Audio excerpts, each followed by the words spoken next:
Ça marchait. Moi, je suis allé au Mali à une époque, il n'y avait aucun problème. Maintenant, on n'y va plus. Mais qu'est-ce qui s'est passé? Mais on a paupérisé le Mali. On a fait venir plein de Maliens. Le Mali est devenu pauvrissime. On a continué à exploiter les sous-sols justement pour avoir les matériaux rares qui nous permettent aujourd'hui de faire des voitures prétendument écologiques. C'est-à-dire les voitures hybrides qui fonctionnent aujourd'hui à l'électricité fonctionnent à l'électricité nucléaire. Et quand elles ne fonctionnent pas à l'électricité nucléaire, elles utilisent des métaux rares qui eux-mêmes sont prélevés en Afrique. Et voilà pourquoi on est au Mali. On n'est pas là-bas parce qu'on aime tellement la liberté qu'on les préserve du djihadisme. On s'en fout du djihadisme là-bas. On veut juste pouvoir exploiter, avoir des bases et pouvoir exploiter le sous-sol des Africains parce que la France est tellement islamophile de manière intérieure qu'elle est islamophobe sur la totalité de la planète. Il n'y a rien de... C'est formidable l'islam en France, mais alors dès qu'on peut tabasser des Afghans, dès qu'on peut tabasser des Irakiens, dès qu'on peut tabasser des Libanais, des Libyens, dès qu'on peut tabasser des Palestiniens, dès qu'on peut tabasser des Maliens, alors là, il n'y a aucun problème, on peut y aller. On fait des bombes, on fait des tapis de bombes, et voilà. 5 ou 6 millions de gens sont morts, de musulmans sont morts dans les frappes occidentales.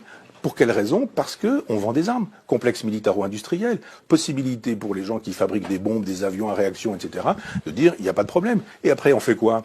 Quand on a fait beaucoup d'argent, on finance les chefs d'État américains qui eux-mêmes financent ces guerres, qui sont des guerres islamophobes. Ces guerres islamophobes génèrent le terrorisme. Le terrorisme, il tombe pas du ciel. Voilà des gens à qui on a dit, vous aviez un pays, vous aviez un chef. Ce chef, c'était Adolf Hitler. On détruit votre pays et en même temps, on installe la terreur au quotidien. Que font ces gens-là? Ils arrivent en Occident, ils ont perdu leur famille, ils ont perdu des membres de leur famille, ils ont perdu leur boulot, leur dignité, leur pouvoir d'achat, leur langue, leur culture, leur tradition, leur nourriture. Ils ont perdu tout ça.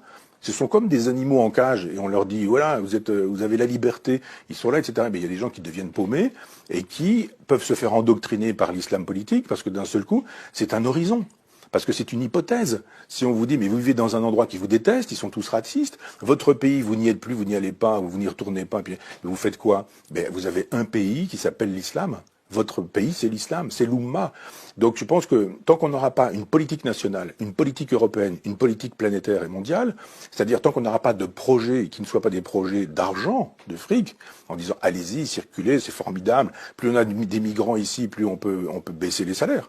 Évidemment, vous avez des gens, ils viennent du Mali, ils n'ont pas de papier, et ils viennent dire, mais moi, si vous voulez, je vous fais la plonge. Et on leur dit, d'accord, pas de problème, tu me fais la plonge, mais en même temps, pas de papier, pas de truc, je te donne un petit peu d'argent, pas de retraite, pas de sécurité sociale, les sans-papiers trouvent des petits boulots comme ça, et en même temps, quelqu'un qui arrive et qui dit, mais non, mais moi, je veux un salaire, je veux des vacances, je veux une retraite, etc. On dit, mais qu'est-ce que vous imaginez? Donc, si vous ne voulez pas ce boulot-là, il y en a 200 qui attendent, là.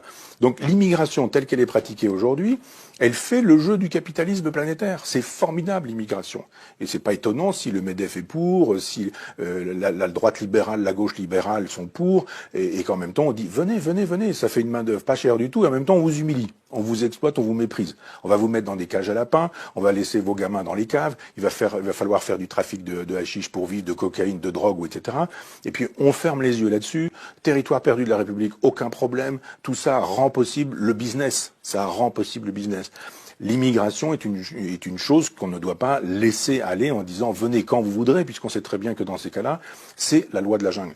L'immigration, c'est quelque chose qui doit être voulu entre un État, entre un continent, donc la France, l'Europe, et puis entre d'autres pays avec lesquels on passe des accords de coopération. Il faut qu'il y ait des universités au Mali, il faut qu'il y ait des hôpitaux au Mali, il faut qu'il y ait des routes, des autoroutes, il faut qu'il y ait des centrales électriques, il faut qu'il y ait des possibilités d'avoir, je sais pas quoi, des garages, des voitures, des écoles, etc. Tant qu'on ne pensera l'immigration qu'en termes de c'est bien l'immigration ou c'est pas bien, vous êtes pour ou vous êtes contre, vous êtes pour, vous êtes formidable, vous êtes contre, vous êtes comme Marine Le Pen, vous êtes un salaud. Non, la question de l'immigration, c'est laquelle, quand, pourquoi, à quoi sert cette immigration aujourd'hui, pourquoi fait-elle le jeu du grand capital, pourquoi est-ce qu'effectivement ça permet de détruire le code du travail, pourquoi ça permet de détruire les salaires, pourquoi ça permet de détruire les retraites, parce qu'on a une main d'œuvre qui est taillable et corvéable à merci, dès lors que quand on parle aujourd'hui de la traite des esclaves, c'est formidable d'aller chercher des poux dans la tête des gens en disant mais il y a une traite des esclaves là en 1492. Ouais, d'accord, très bien. Mais il y a actuellement une traite des esclaves.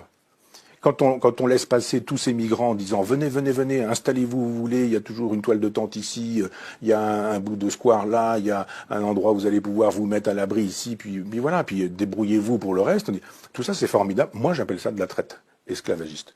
Et j'estime que si on ne pense pas l'immigration, ce que j'ai essayé de faire un peu rapidement, si on ne pense pas des solutions à la question inévitable de l'immigration. Bien sûr qu'il y en a toujours eu, il y en aura toujours, et on n'arrête pas l'immigration en remettant les gens à la mer, ou en remettant les gens sur des bateaux, on les renvoie chez eux. Ça n'a aucun sens.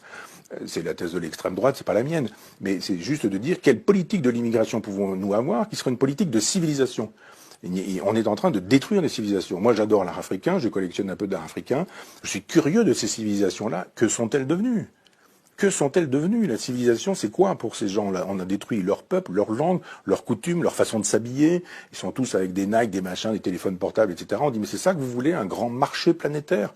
Avec des gamins qui sont des consuméristes, des gamins pour lesquels l'horizon indépassable, c'est le grand magasin dans lequel on peut acheter, le supermarché dans lequel on peut acheter des choses, des objets, des biens avec lesquels on peut pouvoir frimer, montrer que, etc., etc. Mais quand vous regardez la sagesse africaine, on l'a pillée, on l'a massacrée. C'était une sagesse extraordinaire, une sagesse panthéiste, de rapport à la nature, au temps, aux éléments, à la nuit, au jour, aux étoiles. Moi, j'ai adoré en Mauritanie entendre des conteurs me raconter des choses, alors que on avait l'impression sur le toit d'une maison qu'il suffisait de tendre le bras pour décrocher des étoiles. Et on se dit, mais qu'a-t-on fait de la civilisation malienne, mauritanienne? Ah bah quand il s'agit d'avoir 3 statues au Quai Branly, c'est formidable. Les arts africains, les arts premiers, ça c'est formidable. Mais quand il s'agit de dire qu'avez-vous fait de ces civilisations que vous continuez de détruire? L'immigration sauvage et libérale, comme elle est pratiquée, est un génocide de civilisation. On tue les civilisations.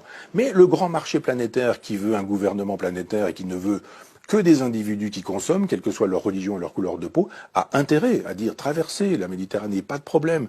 Venez chez nous, vous allez vider nos poubelles, vous allez utiliser les services sociaux, vous allez vous entasser dans des cages d'immeubles où ça va sentir les urines de chiens, de chats, de pistes d'humains, même et ce genre de choses. C'est ça qu'on vous propose. Vous allez vivre ici, c'est très bien, vous allez voir, avec des dealers qui font régner la loi. C'est ça qu'on veut. C'est pas l'idée que je me fais de la France, c'est pas l'idée non plus que je me fais de l'hospitalité.